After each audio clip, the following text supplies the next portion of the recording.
Shatamanam Bhavati serial episode 1207 3rd March 2025 ఏం జరిగిందో చూద్దాం. జయ రుద్రప్పతో ఫోన్ మాట్లాడి ఆ సిమ్ కార్డ్ తీస్తుంటే కల్కి వచ్చి చూస్తాడు. జయ కంగారు పడుతుంది. ఏంటి జయ, ఎందుకు కంగారు పడుతున్నావు అని కల్కి అడిగితే, ఎందుకు కంగారు పడతాను, రేపేం జరుగుతుందో అని భయపడుతున్నాను అని జయ అంటుంది. భలే దానివే జయ, తప్పు చేసిన వాళ్ళు తప్పించుకునే వాళ్ళు భయపడాలి, నిజాయితీగా ఉండేవాళ్ళు ఎప్పుడు భయపడక్కర్లేదు. ఆ రుద్రప్ప ఎవరితోనో చేయి కలిపాడు, వాళ్ళెవరో రుద్రప్పకి సహాయం చేస్తున్నాడు, అది తెలిస్తే అన్ని విషయాలు బయటకు వస్తాయి, వాళ్ళ సంగతి మేము చూసుకుంటాం, నువ్వేం టెన్షన్ పడకు అని వెళ్ళి పేపర్ చదువుకుంటాడు కల్కి. జయ చేతిలోనేమో ఆ సిమ్ కార్డు ఉంటుంది, దాన్ని ఎలా దాయాలో జయకి అర్థం కాదు. కల్కి అక్కడే ఉండటంతో మెల్లగా వెళ్ళి అక్కడ పక్కనే ఉన్న గోడ వాల్ హ్యాంగింగ్కి పెడుతుంది, కానీ అది చూసుకోకుండా కింద పడిపోతుంది. కింద పడిపోయిన సిమ్ కార్డ్ని జయ చూసుకోదు, వచ్చి కల్కి దగ్గర కూర్చుంటుంది. ఊర్మిళ కుటుంబం అంతా ఒక దగ్గర కూర్చుంటారు. ఊర్మిళ, రేపు మన ఇంట్లో మంగళ వాయిద్యాలు మోగుతున్నాయి, అన్ని శుభ పరిణామాలకి రేపే వేదిక అవుతుంది అంటుంది ఊర్మిళ. కార్తిక్, నిజమేనమ్మా, భాను దూరం అయిపోయిన బాధని నేనెప్పటికీ మర్చిపోలేను, కానీ ఇది నా భాను కోరిక అనుకుంటాను, మీ అందరూ కోరుకున్నట్లే నేను నీలిమను పెళ్లి చేసుకుంటాను అంటాడు కార్తిక్. ఇంకా పార్దు, అత్తయ్య తెల్లారేసరికి అన్నీ టైం ప్రకారం జరిగిపోతాయి, డెకరేషన్ అన్నీ జరిగిపోతాయి, మీరేమీ టెన్షన్ పడక్కర్లా, ఆలోచించక్కర్లేదు అంటాడు. ఇంకా నీలిమేమో తనలో తానే కంగారు పడిపోతుంది. రేపు పెళ్ళంటే అజయ్ ఎట్టి పరిస్థితుల్లోనూ ఊరుకోడు, అజయ్ ఇక్కడికి రాకుండా ఆపాలి, దానికంటే ముందే నేను అజయ్తో వెళ్ళి మాట్లాడాలి అనుకుంటుంది తన మనస్సులో నీలిమ. మరో పక్కన రుద్రప్ప ఏమో సిగరెట్ కాల్చేసి దాన్ని కిందేసి కాలుతో తొక్కితే తన యొక్క పిఏ గిరి, రేపటి వరకు సమయం ఉంది కదండి, ఎందుకలా ఆ సిగరెట్ పీకని నేల మీదేసి నలిపేస్తున్నారు, రేపేం జరుగుతుందో మనకి తెలియదు కదా అని అంటాడు. అప్పుడు రుద్రప్ప, ఇంకా జరగడానికి ఏముందిరా, తెల్లారితే రాధ జీవితం తెల్లారిపోతుంది అని అజయ్ ప్రదేమో కలలు కంటుంది. కానీ రేపు అమ్మవారి పెళ్లలో ఒక యజ్ఞం జరగబోతుంది, అది మామూలు యజ్ఞం కాదు, మారణ హోమం. పుస్తకాల్లో చదువుకున్నాం కదా, బ్రిటిష్ వాళ్ళు మన వాళ్ళని కనికరం లేకుండా గేట్లన్నీ మూసేసి కాల్చేశారంట. నాకు ఆ కథే స్ఫూర్తి అయిందిరా, రేపు ఉదయం అమ్మవారిపల్లిలో భువనేశ్వరి కుటుంబం మొత్తం నా చేతిలో బలైపోతుంది అంటాడు రుద్రప్ప. రేపు జరగబోయే విధ్వంసానికి ఈ చీకటి నాంది పలుకుతుంది, ఆ కుటుంబంలో రేపు చీకటి రాబోతుంది అని రుద్రప్ప అంటాడు.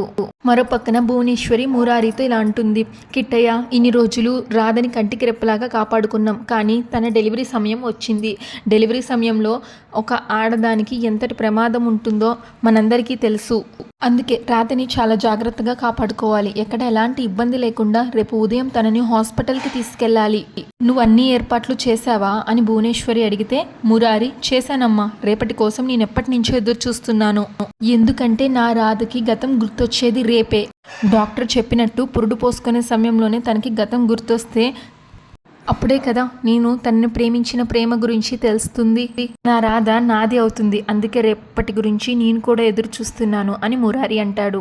సో ఒకసారి అన్ని ఫ్యామిలీస్ని చూపిస్తారు. ఒక పక్కన రుద్రప్ప సంతోషం, రేపు చంపేయబోతున్నానని, మరో పక్కన ఊర్మిళ వాళ్ళ ఇంట్లో పెళ్లి హడావిడి, ఆ ఏర్పాట్లు, ఇంకో పక్కన భువనేశ్వరి మురారి రేపటి గురించి కంగారుగా అటు ఇటు తిరుగుతూ ఏయో ఆలోచిస్తూ ఉంటారు. భాను సత్య సంతోషంగా మాట్లాడుకుంటూ పడుకుంటారు. ఒకసారి సీరియల్లో ఉన్న అందరి పరిస్థితిని చూపిస్తాడు. ఇంకా పెళ్లి మండపం మొత్తం డెకరేషన్ అయిపోతుంది, అన్ని ఏర్పాట్లు పూర్తయిపోతాయి. ఊర్మిళేమో, నాకు చాలా సంతోషంగా ఉంది అన్నయ్య, ఎన్నో అపశకునాల్ని ఆటంకాలని దాటుకుని పెళ్లి రోజు వరకు వచ్చేసాం, ఇంకా నీలిమ మెడలో 3 ముళ్ళు పడిపోతే నాకు చాలా మనశ్శాంతిగా ఉంటుంది అని తెగ సంబరపడిపోతుంది ఊర్మిళ. వాసు, అవును తల్లి, ఈ పెళ్లి అనుకున్నప్పటి నుంచి ఎన్నో ఆటంకాలు ఎదురయ్యాయి, ఒక్కోసారి నాకే భయం వేసింది, అడుగు ముందుకు వెయ్యగలమా, ఈ పెళ్లి జరుగుతుందా అని, భానుని తలుచుకున్నాను, మనం చేస్తున్నది తప్పు కాదు అంటే నువ్వే ఎలాగైనా ముందుకు నడిపించు అని అనుకున్నాను.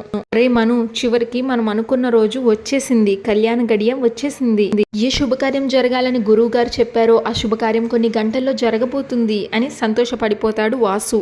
నీలిమ పెద్దమ్మ, మా నీలిమ ఇన్ని రోజులు ఈ ఇంట్లోనే ఉంటున్నా, ఈ రోజు నుంచి తను మీ ఇంటి కోడలుగా, మీ ఇంటి మనిషిగా మారిపోతుంది, తన జీవితంలో ఇది మర్చిపోలేని మధురానుభూతి అవుతుంది అంటుంది నీలిమ పెద్దమ్మ. ఇన్ని రోజులు పెళ్లి జరగాలి అనుకున్నాం, పెళ్లి సమయం వచ్చేసింది, ఇంకా ఈరోజు కాలు కదపటానికి, చెయ్యి కదపటానికి కూడా సమయం ఉండదు, అన్నీ అనుకున్నట్టుగా అనుకున్న సమయానికి జరగాలి, ఇంతకీ పెళ్ళికొడుకు పెళ్లి కూతురు ఎక్కడ, వాళ్ళని ముస్తాబు చేయాలి అని బామ్మ అంటుంది. అప్పుడు చాందిని, బామ్మ నువ్వేమి కంగారు పడకు, అన్నీ మేము ఏర్పాట్లు సమకూర్చేసాం, అన్నీ అనుకున్నవి అనుకున్నట్టే జరుగుతాయి అంటుంది. నీలిమ కార్తిక్ వస్తారు. కార్తిక్ రాగానే ఊర్మిళ, రా కార్తిక్, భానుని మనం ఎవ్వరము మర్చిపోలేదు, తను ఎప్పుడు మన ఊహల్లోనే ఉంటుంది, నువ్వైతే దేని గురించి ఆలోచించకు. భాను లేదు అనను, అలా అని మర్చిపోమని నేను చెప్పను, కానీ ఇప్పుడు నీ జీవితంలోకి నీలిమ వస్తుంది, అది మాత్రం మర్చిపోవద్దు అని చెప్తున్నాను అని ఊర్మిళ అంటుంది కార్తిక్తో. ఈ రోజుతో మీ ఇద్దరు ఒక్కటవుతారు, కొత్త జీవితం ప్రారంభిస్తారు, అది ఆనందంగా ఉండేలాగా మీ ఇద్దరే చూసుకోవాలి అని ఊర్మిళ అంటుంది. కార్తిక్ బాగుండడం కోసం నేను ఏదైనా చేస్తాను, నా వల్ల ఎవరు బాధపడే రోజు రాకూడదని నేను కోరుకుంటున్నాను, దానికోసం నేను ఎంతకి బాధకు గురైనా పర్వాలేదు అని అనుకుంటున్నాను అంటుంది నీలిమ. ఈరోజు మీ పెళ్ళి కలకల్లాడుతూ ఉండాలి, వెళ్ళి ముస్తాబవ్వండి, వెళ్ళండి అని బామ్మ అంటే ఇంకా అందరూ రెడీ అవ్వడానికి ఎటు వాళ్ళు ఎటు వెళ్ళిపోతారు. మరో పక్కన జయ తెగ ఆలోచించేస్తుంది. ఈరోజు ఇంకాసేపట్లో రాధని డెలివరీ కోసం హాస్పిటల్కి తీసుకెళ్తాడు తమ్ముడు. అందరం హాస్పిటల్కి కలిసికట్టుగా వెళ్దామని అమ్మంటుంది. అందరి సమక్షంలో నేను రాధని తప్పించలేను, ఎలాగైనా సరే రాధని ముందే ఒంటరిగా బయటికి తీసుకెళ్ళాలి, ఆ రుద్రప్పకి అప్పగించాలి. ఏం చేయాలి, ఎలా తప్పించాలి, ఒకే ఒక్క అవకాశం నాకు కావాలి.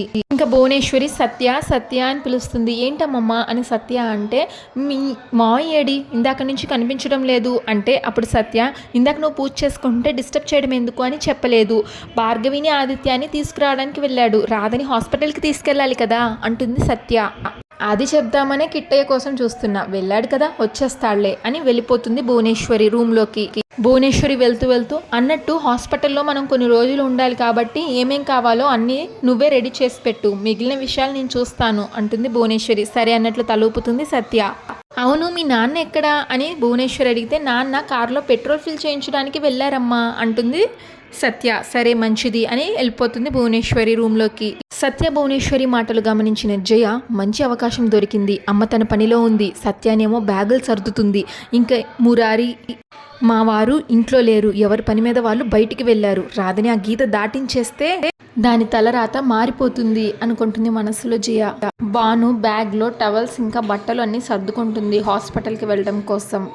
భాను తన పొట్టలోని బిడ్డతో మాట్లాడుకుంటుంది. ఈరోజు నువ్వు లోకాన్ని చూస్తావని భార్గవి చెప్పింది, ఇన్ని రోజులు అమ్మ కడుపులో ఉన్న నువ్వు ఈరోజు అమ్మని చూడబోతున్నావు, నేను కూడా నిన్ను చూడబోతున్నాను, నిన్ను పుట్టిన క్షణంలో అయినా నా గతం నాకు గుర్తొస్తే నీ భవిష్యత్తు ఏంటో నాకు అర్థమవుతుంది. ఒకవేళ నీకు ప్రాణం పోసే క్రమంలో నా ప్రాణం పోతే అమ్మ నన్ను ఒంటరిగా వదిలేసి వెళ్ళిపోయింది అని అనుకోకు, మురారి గారు నిన్ను తన కళ్ళల్లో పెట్టుకుని పెంచుకుంటారు, నేను చూపించే ప్రేమను కూడా ఆయన నీకు చూపిస్తారు, అమ్మ నాన్న తనే అయ్యి నిన్ను పెంచుతారు, నువ్వెప్పుడూ నా మీద కోపాన్ని పెంచుకోకు అని భాను తన పొట్టలోని బేబీతో మాట్లాడుకుంటుంది. ఇదంతా విన్న జయ, నువ్వు నీ బిడ్డ ఈరోజు లోకాన్ని వదిలి వెళ్తారు అని మనసులో అనుకుంటుంది. ఇంకా జయ ఫోన్లో ఎవరితో మాట్లాడుతున్నట్లుగా నటిస్తూ రాధ రూమ్ దగ్గర గట్టిగా మాట్లాడుతుంది. అయ్యో అవునా, ఎప్పుడు జరిగింది, అయినా ఈ విషయం ఎప్పుడు చెప్తే ఎలా, నేను ఈ విషయాన్ని అమ్మతో చెప్పలేను, తమ్ముడికి ఇలా జరిగింది అంటే అమ్మ తట్టుకోగలదా, అమ్మ ఎంత భయపడుతుంది, అన్ని విషయాలు నేను చూసుకుంటాను, మీరు ఎవరికి ఏ ఫోన్లో చేయకండి, నేను ఇప్పుడే బయలుదేరి వస్తాను అంటూ నటిస్తుంది జయ ఫోన్లో మాట్లాడుతున్నట్లు. అదంతా భాను వింటుంది. అదంతా విన్న భాను, జయప్రద గారు, మురారి గారు అంటూ ఎవరితోనో ఫోన్లో మాట్లాడుతున్నారు, మురారి గారికి ఏం జరిగింది అంటూ కంగారుగా అడుగుతుంది భాను. అప్పుడు జయప్రద నాటకాలు ఆడుతూ, అదంతా నీకెందుకులే రాదా, నువ్వు ఈరోజు హాస్పిటల్కి వెళ్ళాలి కదా డెలివరీకి, నువ్వు బ్యాగ్ అవన్నీ సర్దుకో, నిన్ను డెలివరీ ఏర్పాట్లన్నీ మేము చూసుకుంటాం, నువ్వు వెళ్ళు అంటుంది జయ. భాను, నేనేం అడుగుతున్నాను మీరేం సమాధానం చెప్తున్నారు, మీరు మురారి గారు అంటూ ఫోన్లో ఎవరితో కంగారుగా మాట్లాడారు కదా, చెప్పండి మురారి గారికి ఏం జరిగింది అని అడుగుతుంది భాను.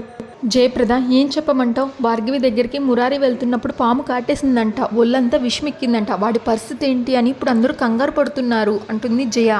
ఆయుర్వేదం మందు కోసం అందరూ ప్రయత్నిస్తున్నారు, అమ్మకి చెప్పమన్నారు, నేనే చెప్పద్దు అని చెప్పాను, ఇప్పుడు నేను కూడా అందుకే వెళ్తున్నాను అని జయ అంటుంది. దానికి భాను, మురారి గారు కారులో కదా వెళ్ళారు, కారులో వెళ్తున్న మనిషికి పాము ఎలా కాటేసింది అని అడుగుతుంది. జయ తన మనసులో, దీన్ని ఎంత టెన్షన్ పెట్టినా లాజిక్ మాత్రం అస్సలు మిస్ అవ్వదు, అదే రాదా, కారు ఎక్కడో దిగినట్టున్నాడు, అక్కడే పాము ఉంటుంది కరిచింది అంతే, టైం బాగోపోతే తాడే పామే కరుస్తుందంటారు అంటుంది జయ. ఊరు జనం చూసి పసరమందుకు తీసుకెళ్తున్నారు, ఇప్పుడు నేను కూడా అక్కడికే వెళ్తున్నా, పసరమంది ఇస్తే విషం తగ్గిపోతుంది అంటుంది జయ. దానికి భాను, అదేంటండి పాము కరిస్తే భార్గవి హాస్పిటల్కి కదా తీసుకెళ్ళాలి, ఉండండి, నేను వెంటనే భార్గవికి ఫోన్ చేస్తాను ఉండండి అని భాను అంటుంది. అప్పుడు జయ వద్దు రాధా, ఎవరికి ఫోన్ చేయొద్దు అంటే ఎందుకని అని అడుగుతుంది భాను. దానికి జయ అసలుకే రుద్రప్ప విషయంలో అందరం ఎంత భయపడుతున్నామో చూసావు కదా, ఇప్పుడు ఈ విషయం తెలిస్తే ఇది కూడా రుద్రప్ప చేశాడు అని అంటారు. పైగా నువ్వు ఈ విషయం భార్గవికి చెప్తే వెంటనే ఆ విషయం అమ్మకు తెలిసిపోతుంది. అమ్మ గుండాగినంత పని అవుతుంది. తమ్ముడికి ఏమైనా జరిగితే అమ్మ తట్టుకోలేదు. అయినా భార్గవి ఊర్లో లేదు, నీ హాస్పిటల్ పని మీద వేరే ఊరు వెళ్ళిందని చెప్పి పొద్దున ఆయన నాతో చెప్పారు. తన కోసం వెళ్తుంటేనే మురారిని పాము కాటేసింది. నేను వెంటనే వెళ్ళాలి, నన్ను వెళ్ళనివ్వు అంటుంది జయప్రద. అప్పుడు భాను ఉండండి నేను కూడా వస్తాను అని అంటుంది. జయప్రద తన మనసులో ఈ మాట కోసమే కదా రాధా నేను ఎదురు చూస్తున్నది, అదే నేను రమ్మంటే నువ్వు నన్ను అనుమానిస్తావు. జయ ఈ సమయంలో నువ్వు బయటికి రావద్దు, అయినా తమ్ముడు నిన్ను గీత దాటద్దన్నాడు కదా, ఆ గీత దాటకుండా నువ్వు బయటికి ఎలా వస్తావు అని జయ అడుగుతుంది. అప్పుడు భాను ఏం మాట్లాడుతున్నారండి, అక్కడ ఆయన ప్రాణాపాయ స్థితిలో ఉంటే ఇప్పుడు ఇవన్నీ పట్టించుకుంటామా, నా గురించి ఏమీ ఆలోచించద్దు, వెంటనే వెళ్దాం, ముందు ఆయన్ని కాపాడుకోవాలి పదండి అంటూ భాను బయలుదేరితే ఉండు రాధా ఒక్క నిమిషం అంటుంది జయ. జయ బయట చూస్తుంది. బయట ఊరు వాళ్ళు కాపలా ఉంటారు. అప్పుడు జయ లోపలికి వచ్చి మనం కాపలా వాళ్ళకి తెలియకుండా వెళ్ళాలి, తెలిస్తే వాళ్ళ అమ్మకి చెప్తారు, అమ్మ కంగారు పడుతుంది, మనం వెనక వైపు నుంచి వెళ్దాం అంటుంది జయ. మురారికి ఏమీ కాదు, నువ్వేం టెన్షన్ పడకు పద అంటూ భానుని తీసుకెళ్తుంది జయ. ఊరి వాళ్ళు వెనక వైపు కూడా కాపలా ఉంటారు, కానీ వాళ్ళకి కనబడకుండా నక్కి నక్కి వెళ్తారు భాను జయ. నీలిమ కార్లో ఒక ఖాళీ స్థలంలోకి వస్తుంది. కార్ దిగి ఆవేశపడుతుంది. అక్కడ అజయ్ నీలిమ కోసం వెయిట్ చేస్తాడు. ఆయాసపడుతూ వచ్చావు కదా నీళ్లు తాగు అని వాటర్ బాటిల్ ఇస్తాడు నీలిమకు. నీలిమ అనుమానంగా చూస్తే అప్పుడు అజయ్ ఇందులో విషయం కలపలేదు నీలిమ, నువ్వు రమ్మంటేనే నేను వచ్చాను, నీతో విషయం మాట్లాడదామని, నీళ్లు తాగు అని ఇస్తాడు బాటిల్. నీలిమ వాటర్ తాగుతుంది. చెప్పు నీలిమ నన్నెందుకు రమ్మన్నావు అని అజయ్ అడిగితే నీకు దండం పెడతాను అజయ్ నన్ను వదిలే అని నీలిమ అంటుంది ఏడుస్తూ. అదేంటి నీలిమ నేనేం నీ వెంట పడ్డం లేదే అంటాడు అజయ్. నీకు ఒక టాస్క్ ఇచ్చాను, అది నువ్వు పూర్తి చేయకపోతే ప్రమాదం అని చెప్పాను, ఇప్పుడేంటి ఇలా మాట్లాడుతున్నావు అని అజయ్ అడిగితే నీలిమ నువ్వేమో పెళ్లి జరగకూడదు అనుకుంటున్నావు, అక్కడ ఏం చేసినా ఆగే పరిస్థితి కనిపించడం లేదు అంటూ ఏడుస్తుంది. అదేంటి పెళ్లి జరగకూడదు అని నేను చెప్పాను కదా, నువ్వెందుకు వినిపించుకోవడం లేదు, అందరూ ఉన్నారు అని ధైర్యమా లేకపోతే నేనేమీ చెయ్యలేను అని నీ ఉద్దేశమా అని అడుగుతాడు. నీలిమ ఏడుస్తూ రెండు కాదు, కార్తిక్ని నేను నాకంటే ఎక్కువగా ప్రేమించాను, కార్తిక్ నా జీవితంలో ఉండాలి అని అనుకున్నాను, తను నావాడు అవ్వాలనుకున్న ప్రతిసారి ఏదో ఒక ఆటంకం ఎదురవుతూనే ఉంది, కార్తిక్కి నేను ఎప్పుడూ దూరం అవుతూనే ఉన్నాను, కానీ ఇన్నాళ్ళకి కార్తిక్ జీవితంలోకి వెళ్ళే ఒక అరుదైన అవకాశం నాకు వచ్చింది, దానికి అందరి అంగీకారం కూడా దొరికింది, నా ప్రేమ తప్పు కానప్పుడు నేను కార్తిక్ జీవితంలోకి వెళ్ళడం తప్పెలా అవుతుంది అంటూ ఏడుస్తుంది నీలిమ. నిన్ను వేడుకుంటున్నాను, ఒక అన్నలాగా నన్ను కరుణించు, అర్థం చేసుకో అంటూ ఏడుస్తుంది నీలిమ. ఈ పెళ్లి జరగడానికి సహకరించు, దానికోసం ఏం చేయమన్నా నేను చేస్తాను చెప్పు అంటూ ఏడుస్తుంది నీలిమ. అప్పుడు అజయ్ పెళ్లి ఆపే ప్రయత్నాలు విరమించుకున్నాను, పెళ్లి చేసుకుంటాను అని చెప్పడానికి వచ్చావా అని అడుగుతాడు అజయ్. లేదు నీ ప్రయత్నాలు ఆపమని చెప్పడానికి వచ్చాను అంటుంది నీలిమ. దానికోసం నేనేం చేయాలి చెప్పు అని అడుగుతుంది నీలిమ. అలాగే నీలిమ ఈ పెళ్లి చేసుకో అంటాడు అజయ్.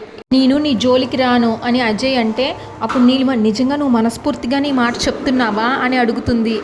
అజయ్ నేను మారిపోయిన మనిషిని నీలిమ, అబద్ధం చెప్పను, కానీ నువ్వు ఒక పని చేయాలి అని అంటాడు. నీలిమ ఏంటది, నా ప్రాణాలు తీసేసుకోనా, శవంగా మారిపోనా, చెప్పు ఏం చేయమంటావు చెప్పు అని అడుగుతుంది. నీ ప్రాణం తీయాలి అనుకుంటే నేను ఎప్పుడో తీసేసేవాడిని, కానీ నేను అలా చేయాలనుకోలేదు, నువ్వు అందరికీ చూపించే నరకం నువ్వు కూడా అనుభవించాలి అని అనుకున్నాను, అందుకే నేను ఇంత టార్చర్ పెట్టాను, కానీ నువ్వు ఇప్పుడు ఏడుస్తూ ప్రాధేయపడుతున్నావు కాబట్టి మనసుతో ఆలోచించాను, కానీ నువ్వు ఈ పని చెయ్యాలి, అప్పుడే జరిగే పెళ్లికి నేను అడ్డురాను అంటాడు అజయ్. అంతటితో ఎపిసోడ్ పూర్తయిపోతుంది. ఇంకా నెక్స్ట్ ఎపిసోడ్ ప్రోమోలో జయప్రద కార్లో భానుని తీసుకెళ్తుంది రుద్రప్ప దగ్గరికి. భానుకి ఏం అర్థం కాదు, ఒక కారు ఒక చోట ఆపుతుంది జయప్రద. మనం గుడికి కదా వెళ్ళాలి, ఇక్కడికి తీసుకొచ్చారేంటి అని భాను అడిగితే ఈలోగా రుద్రప్ప తన మనుషులతో వస్తాడు అక్కడికి. రుద్రప్పని చూడంగానే భాను ఊరు మొత్తం నిన్ను పట్టుకోవాలని చూస్తుంది, నువ్వు ఇంకా తప్పించుకోలేవు అని అంటుంది. అప్పుడు రుద్రప్ప అసలు నేను ఇక్కడికి ఎవరు తీసుకొచ్చారు, ముందు అదే ఆలోచించు నువ్వు అని రుద్రప్ప అనగానే భాను జయ వైపు చూస్తుంది. జయ ఒక విలన్ స్మైల్ ఇస్తుంది. ఈరోజు నీ ఫోటోకి దండ పడబోతుంది అంటాడు రుద్రప్ప. మరో పక్కన భువనేశ్వరి, మురారి, కల్కి కుటుంబం మొత్తం భాను డెలివరీ టైంకి ఎక్కడికి వెళ్ళిపోయింది అని కంగారు పడుతూ ఉంటారు. Shatamanam Bhavati serial regular episode కోసం మా ఛానల్ని సబ్స్క్రైబ్ చేసుకోండి. Thanks for watching. ఈ ఎపిసోడ్ పైన మీ ఒపీనియన్ని కామెంట్ చేయండి.